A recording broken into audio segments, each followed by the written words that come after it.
Starting, and here we are live. This is good morning. Paul Romero here with the Swiss Gold Global Independent Business Owner Network Marketing Training number 59 on Wednesday, November 5th. Wow. What's that? That's 1/6 of the 11th month of 2014 in the books.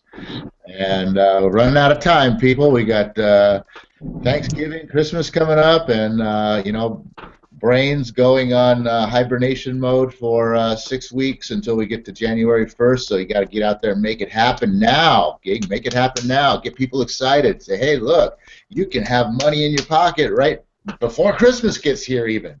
And what would an extra $400, $500 do for you for Christmas this year, right? Look at that. You can get started right now, get people excited, get people going. And in fact, Swiss Gold Global even has, I don't know if you saw this, John, but Swiss Gold Global has a special promotion going on this month. Get 3 people, sign up 3 people, 3 independent business owners, get them positioned where they each get within their first 30 days. They can each get 1 person, and with the combination of that, with the program that they put together, basically you can earn, like I just said, $500. I think it's $488. So get out there, get 3 people, get them trained up, getting 1 person apiece, and bam, there you go, $500 for Christmas. What do you say about that, John? I say that's awesome, and I love that Swiss Gold Global does promotions like this because it gives people an opportunity to make a little bit of extra commissions on top of the normal passive income that we get when we bring new IBOs and clients onto the website and as part of the team. Also, what I like about it is it presents a challenge. It gives us IBOs a little bit of motivation, a little kick in the seat of the pants to say, hey, we're doing this special promotion. Go out there, make it happen. Let's get 3 new recruits, help them get 1 person each within their first 30 days, and bam, here's an extra $500 commission for your efforts. I love that. I just think that having challenges to help you set goals is really important, especially in network marketing. Yeah, it's kind of like a little little kick in the butt there. You're sitting around getting a little bit lazy, and then all of a sudden they say, hey, look at this. Here's an opportunity for you to pick up some extra cash if you get off your tail and get out there and do some work.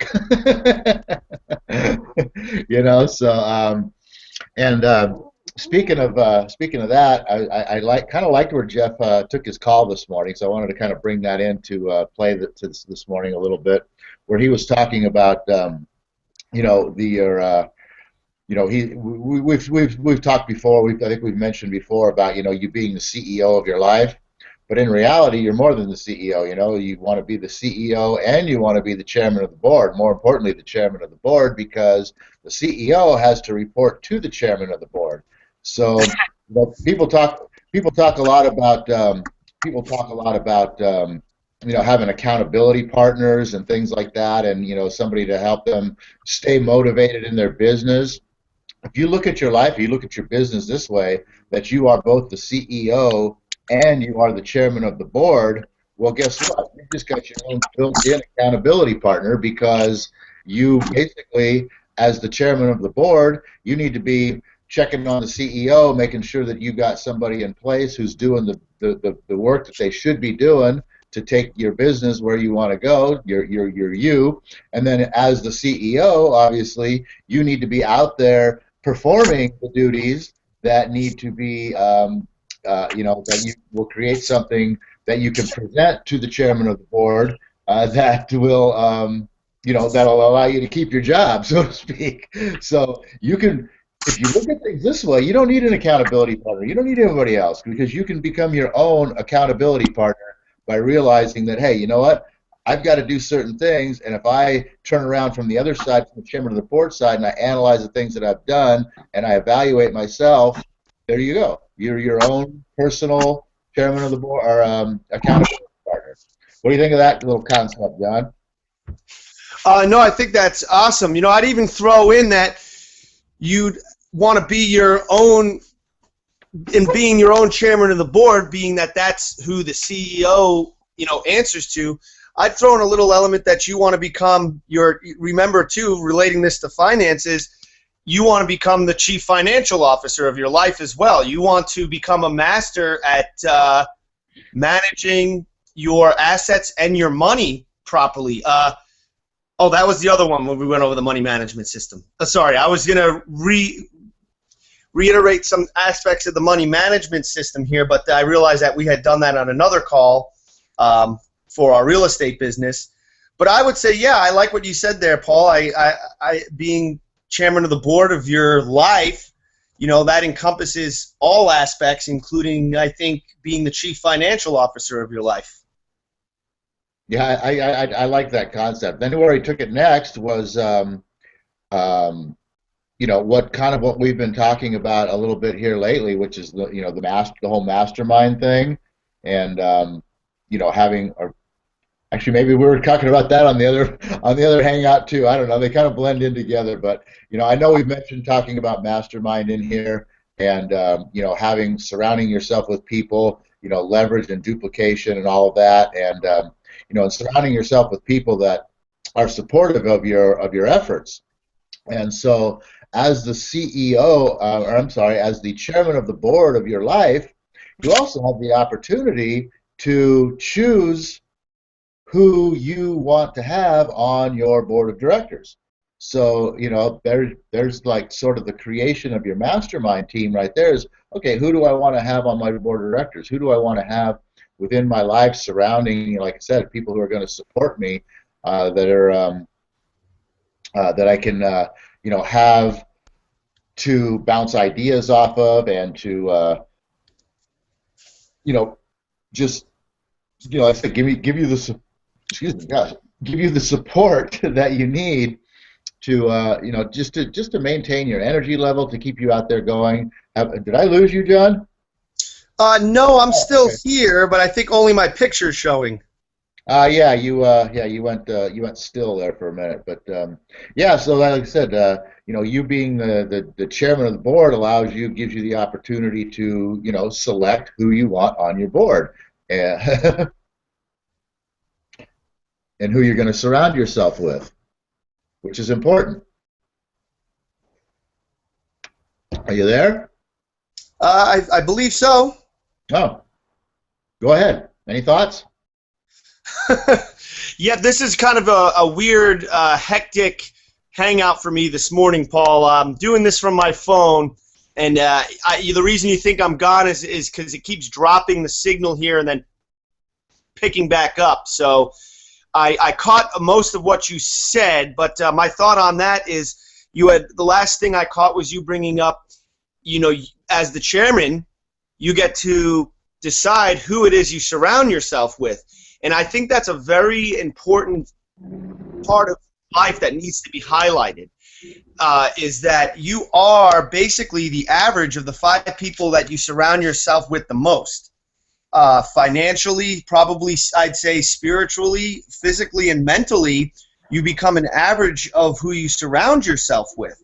So, really take a look at yourself and see where you're at. I would even venture to say look at all those 4 aspects of your life, not just where you are financially, because that's only one piece of the success equation in my opinion, but look where you are health-wise, mental health, physical health, and look around at the people that you're surrounding yourself with, because they say birds of a feather flock together. What kind of health are they in? What kind of financial health do they have? And look at yourself, and you'll see that you're an average of those 5 people. So if you're surrounded with 5 bums, chances are you're a bum. And if you're surrounded by winners, chances are you're a winner, or you're got a mindset to become a winner.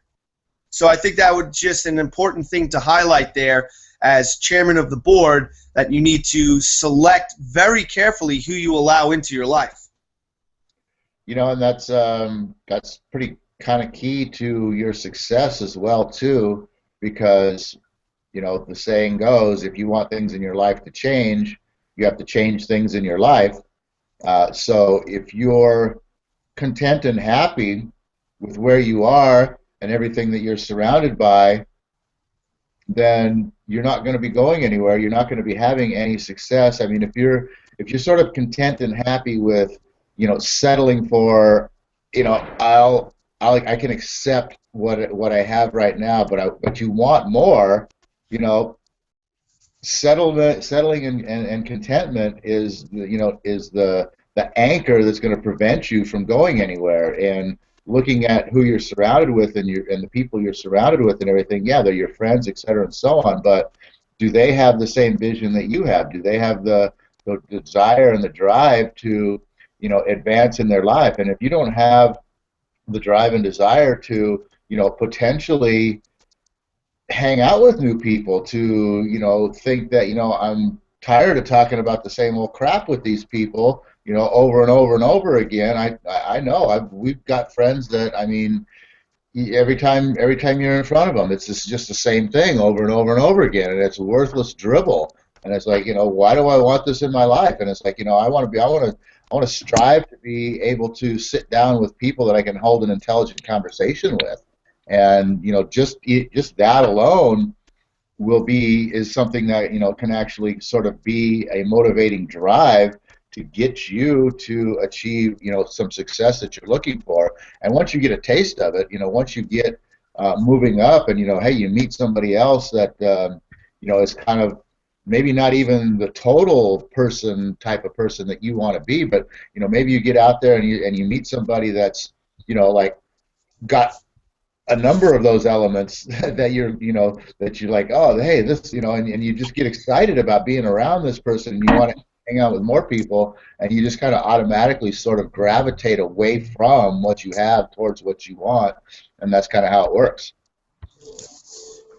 Yeah, absolutely. That is absolutely true. So unfortunately I missed the call this morning, Paul. So what other directions did Jeff take it this morning that you'd like to expand on? That was really all I wrote down in my notes, except for he told a cool little story I like about you got to be you in relationship back to the CEO and chairman of the board thing, where you're kind of your own accountability partner. He told this little story about the older gentleman walking down the street with his grandson, kind of in the evening hours or whatever, home after an ice cream or something, I don't know, whatever, and they're walking down the street, and this woman is walking from the other direction, who is a prostitute, lady of the night, whatever you want to call it, and as they're walking, the older gentleman tips his hat to the lady as they're passing each other, and after they go past, the grandson looks up and he says, Grandfather, why did you tip your hat to that lady? You know she's a prostitute, right? And the grandfather says, I'm going to teach you a lesson right now. He says, I didn't tip my hat to that lady because she's a lady. I don't know what she is. I don't know, I have no idea who she is or what she is. He says, I tip my hat to that lady because I am a gentleman. I am now, and I will always be a gentleman. So it has nothing to do with the other person. It's all about who you are. And that was, I thought, pretty cool. Like I said, sort of relates back to that whole accountability partner thing, and the fact that it doesn't matter what I mean, we shouldn't be doing things because of what other people are or what other people do or what other people think. We should be doing things because of who we are. Period. End of conversation, kind of a situation. You know what I mean? It's all within you. Who are you? Who do you want to be? And you know what? Just live up to your true self. Yeah, no, that's a great story. Actually, that is so true.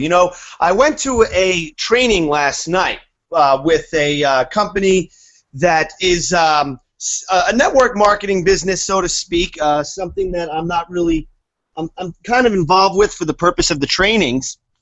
And he actually brought up something fantastic last night, which I thought was a great thing, and it kind of goes along with exactly what you're saying there about being the true you and being a gentleman, basically.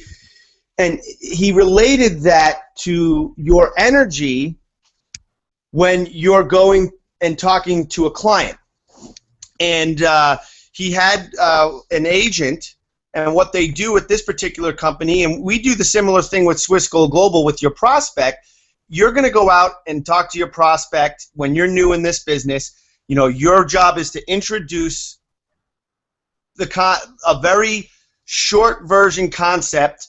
We have a script for it to your prospect, and invite them to check out our website and a couple other materials, and then follow up with them. After you have a potential prospect, what we do is we bring them to our upline and let someone that's more experienced with the business, that's talked to a lot of people and has joined and signed in a lot of prospects and sponsored people into the business, to kind of take it and run with it and take your prospect to them. And that's similar to what this other company does. And he said a lot of times the new recruits, because they're nervous, are you still there? Yeah, it's Halloween. I'm flashing out in some weird colors here. Yeah, that was weird. And okay, so basically what I was saying is what he brought up is the fact that a lot of times, especially when you're introducing this opportunity to somebody and you're feeling nervous, you make it about you. You flip the script and you make it about you when you're nervous and you're not listening to other people and you're not really being your natural self. And actually, it could be a real deal killer. And a lot of times, what happens is you don't know all the answers. You don't know what to say when you're introducing the opportunity. And when you're bringing your prospect to your sponsor, you need to let them kind of take over the script, so to speak, to explain the product and explain the opportunity, and just be yourself while you're there. You know, don't make it just about, you and have to change who you are, but be yourself and let your sponsor be your guide, so to speak. I kind of, whatever's going on in your thing, dude, is so thrown off my train of thinking. Yeah, I know. You're just like flashing before my eyes. I know, it's insanely distracting. I know, I can't even look at it myself, so I don't know what's going on with Google this morning. I had a couple issues getting on this morning and getting this thing started as well, too. So hopefully we're still recording. Maybe it's going to come out right. Hopefully that won't be on the recording, but with that in mind, I'm going to go ahead and just kind of take your concept, throw an idea on it, and get us out of here. What do you think? Yeah, go for it. Yeah, exactly. And that's exactly what Swiss Gold Global, our system, like you said, is exactly the same way. That is, when you bring your prospect, you just go out. Our job basically is to just initially, our job is to just go out there and say, hey, this is what I'm doing. Check this out. I found this. I'm interested in. I'm excited about it. This is what I'm doing. I think you should check it out. I think you might really like it. And if you do, there's some really cool opportunity here. What do you think? Let's set up an appointment for you to meet with so and so, your upline. And that's basically all you got to do to invite somebody. It's just, hey, this is what I'm doing. I'm really excited about it. This is cool. Let's go. Come with me and let me show you what I'm doing and check this out. And then, like John says, your upline person, comes and sits down with you, and then they're actually doing the initial sale for you. But this is your training program. This is how you learn to, do your trainings, is by taking them to somebody who's doing better than you, who does it better than you, and you learn through that process. And with that, that's your first step one of how to run your network marketing business. And I got to get out of here because this is just crazy. Oh, universe, I ask not for more riches, but for Google just to stop flashing in front of my face, but for more wisdom with which to make better use of the riches you gave me at birth, consisting of the power to control and direct my own mind to whatever end I desire. And with that, everybody, have a great week. We'll see you tomorrow morning at 7. Maybe we'll have some guests. If any of you guys are watching, I will send out the invites for you to join in, and hopefully we won't have to look at screens like this.